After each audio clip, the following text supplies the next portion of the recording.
Hello student, कैसे हैं आप लोग। हिंदी रीडर चैप्टर 5 नाम की इच्छा जो है हम लोगों ने पार्ट 1 पढ़ लिया है और सुन लिया। अब हम लोग पार्ट 2 पढ़ेंगे आज और उसे कंटिन्यू करेंगे, ठीक है। जो हम गुरदास वाला चैप्टर पढ़ रहे हैं।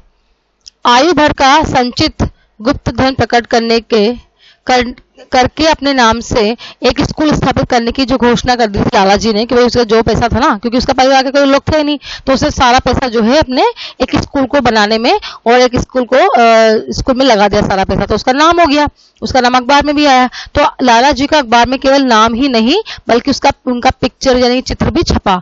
गुरदास आह भरकर रह गया कि उसके मन में जो समझाया, उसने अपने आप के मन को समझाया कि इतना धन, क्योंकि धन और यश तो केवल पूर्व जन्म के कर्मों के फल से ही पाया जा सकता है। इस समय में तो ऐसे अवसर और साधन की कोई आशा उस जैसे के लिए नहीं हो सकती, क्योंकि एक सिर्फ साधारण क्लर्क था और उसके परिवार में भी इतना पैसा, इतना अमीर नहीं था कि उसको जो है इतना पैसा लगा कर कोई स्कूल जो है दान में दे दे या स्कूल के लिए पैसा दान में खर्च कर दे।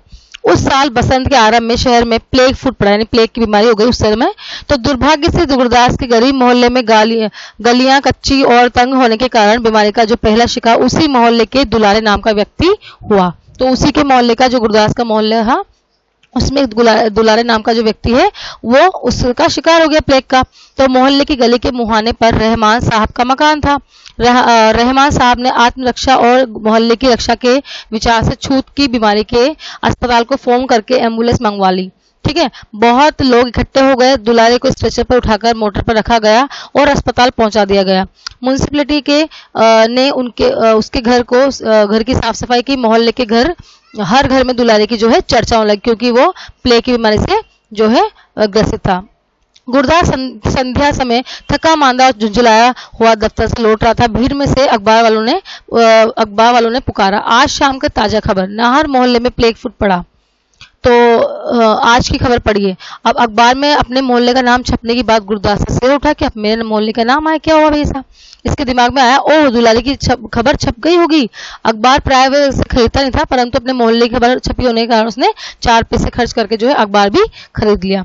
सच में दुलारी की खबर पहले पृष्ठ पर ही लिखा था, बीमारी की रोकथाम के लिए सावधान। यानी बाकी एक व्यक्ति बीमार हो चुका तो बाकी लोग जो है सावधान है, जिसमें कोरोना फैला हुआ है ना अपने यहाँ पर, तो हम लोग उसके क्या करें, प्रिकॉशन ले रहे, सावधान ले रहे उसी तरह। और फिर दुलारे का नाम और उसकी खबर ही नहीं, स्ट्रेचर पर लेटे हुए घबराहट में मुंह खोले हुए दुलारे की तस्वीर तक भी उसमें छपी हुई थी। तो अब गुरदास ने पढ़ा कि बीमारी का इलाज देर से आरंभ होने के कारण दुलारे की जो अवस्था है वो चिंताजनक हो गई है।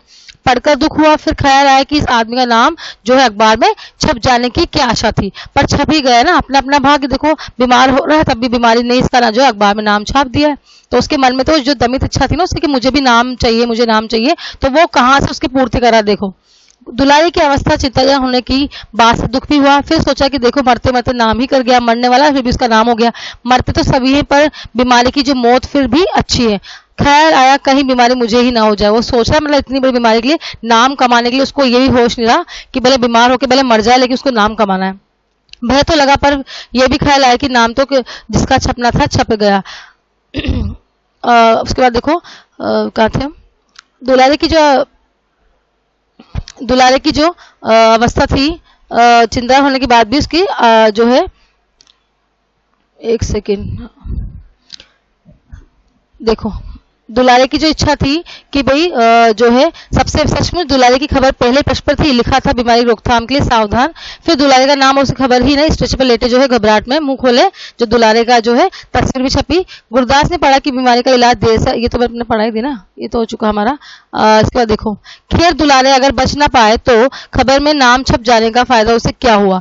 मजा तो तब है बेचारा बच गया है और अपने तस्वीर अखबार को अपनी कोठरी में जो है लटका ले। तो अब जब गुरदास को होश आया तो उसने सुना, इधर से संभालो, ऊपर से उठाओ, कूल्हे में बहुत जोर से दर्द हो रहा है, वह स्वयं उठ ना पा रहा है, लोग उसे उठा रहे हैं। हाय हाय माँ, इसकी जो है माँ उसकी जो चीख निकली, क्योंकि बीमारी से ग्रस्त तो बीमार इंसान तो दुख ही पाएगा ना, सुख थोड़ी पाएगा। लोगों ने उठाकर उसे एक मोटर में जो है डाल दिया।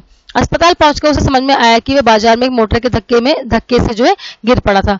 मोटर के मालिक एक शरीफ वकील थे, वकील साहब थे, उस घटना के लिए बहुत दुख प्रकट कर रहे थे। एक बच्चे को बचाने के प्रयत्न से मोटर को दाईं तरफ आदमी जल्दी से मोड़ना पड़ा। उन्होंने बहुत जोर से हॉर्न भी बजाया और ब्रेक भी लगाया, पर यह आदमी चलते हुए अखबार पढ़ने में इतना मग्न था कि उसने सुना ही नहीं। गुरदास स्कूल है और घुटने के दर्द के मारे करहा रहा था। अब यहाँ गुरदास को लगी क्योंकि वो अखबार पढ़ा था ना इस समय, इसलिए उसको चोट लगी है अचानक ही। कुछ सोचना समझना उसकी बस की बात नहीं न थी। डॉक्टर ने गुरदास को नींद आने की दवाई दे दी क्योंकि उसको बहुत दर्द था, इसलिए वह भयंकर दर्द से बचकर सो गया। रात में जब नींद टूटी, नींद खुली तो दर्द फिर होने लगा और फिर ख्याल आया कि अब शायद अखबार में उसका नाम, मतलब अभी भी उसको दर्द की चिंता नहीं है, अपनी बीमारी की चिंता नहीं है और अपनी चोट की चिंता नहीं है, अभी भी उसको अपने नाम की चिंता है कि अब तो मेरा एक्सीडेंट हो गया, मेरा नाम आ ही जाएगा अब तो अखबार में। दर्द में भी उसमें एक उत्साह का अनुभव हुआ और दर्द भी कम मालूम होने लगा। कल्पना में गुरदास को अखबार के पन्ने पर अपना नाम, मतलब उसको ऐसे कल्पना में खो गया कि मेरा नाम तो जो है इसमें छप ही जाएगा।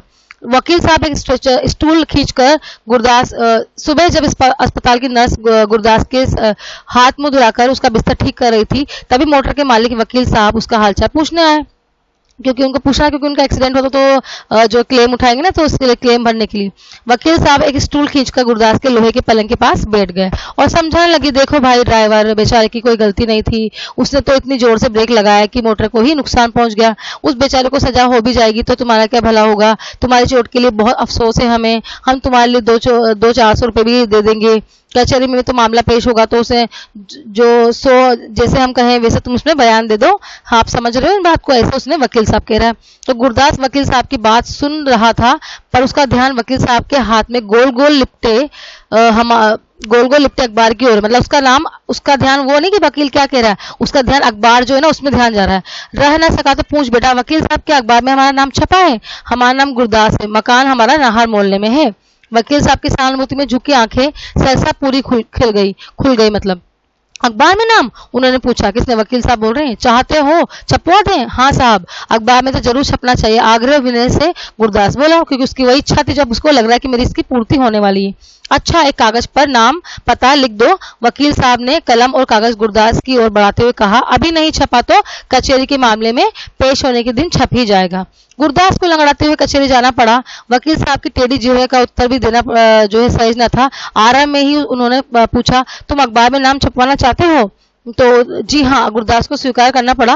और तुम्हें उम्मीद थी कि मोटर के नीचे दब जाने वाले आदमी का नाम अखबार में छप जाएगा? वकील साहब ने प्रश्न किया। जी हाँ, गुरदास कुछ झिझका, मतलब कुछ थोड़ा सा झिझका और फिर उसने स्वीकार कर लिया। अगले दिन अखबार में छपा क्या छपा देखो अखबार में, मोटर दुर्घटना में आहत गुरदास को अदालत ने हर्जाना दिलाने से इनकार कर दिया, क्योंकि वो खुद ही अपने आप उसने एक्सीडेंट हुआ, कोई जानबूझकर ही, क्योंकि वो खुद अखबार पढ़ने में मस्त था, इसलिए उसका एक्सीडेंट हुआ है। आहत के बयान से साबित हुआ कि अखबार में नाम छपवाने के लिए वह जानबूझकर मोटर के सामने आ गया था। मतलब उसकी जो नाम की इच्छा थी ना कि मेरा नाम जो है अखबार में छप जाए, तो इसीलिए वो मोटर के सामने आ गया था। गुरदास ने अखबार में अपना मुंह जो है ढांप लिया, किसी को अपना मुंह दिखाने लायक। वो दिखाता भी किस तरह, अब उसका नाम तो छपा, लेकिन किस तरह उसका नाम अच्छाई में नहीं बुराई में, क्योंकि वो खुद आगे होकर उसने एक्सीडेंट करवा लिया अपना और मोटर, और उसके बाद उसने जो है क्लेम भी उठाना चाहा, मतलब उसके ऊपर जो मोटर मालिक के ऊपर कि भाई किस तरह मेरा नाम छप जाए। तो कई बार हमारे जो मन में दमित इच्छाएं होती हैं, वो ठीक है, हमारी इच्छाएं पूर्ति होनी चाहिए, लेकिन अगर हमारी इच्छाएं नहीं पूर्ति हो रही तो हमें कभी भी बुराई का साथ नहीं देना चाहिए। कभी भी हमें कोई गलत काम नहीं करना चाहिए जिससे कि हमारी दमित इच्छाएं पूर्ति हो। ठीक है, सबकी इच्छाएं होती है, सबके एम्बिशंस होते हैं कि भाई हमें ये चाहिए या जो भी ये समय पे मिल जाए या कुछ भी चीजें हैं, पर ये हमारी मेहनत, ईमानदारी, लगन का ही नतीजा है या हमारे जो भाग्य का नतीजा है कि हमें वो चीजें मिल रही हैं या फिर नहीं मिल रही। लेकिन हमें कभी भी बुरी चीजों का साथ नहीं देना चाहिए और ना ही बुराई वाला काम हमें करना चाहिए, उससे हमें बचना चाहिए। ठीक है, इस चैप्टर के जो है राइटर हैं वो यशपाल है, आप लोग उन्हें लर्न कर लेंगे। Okay, bye.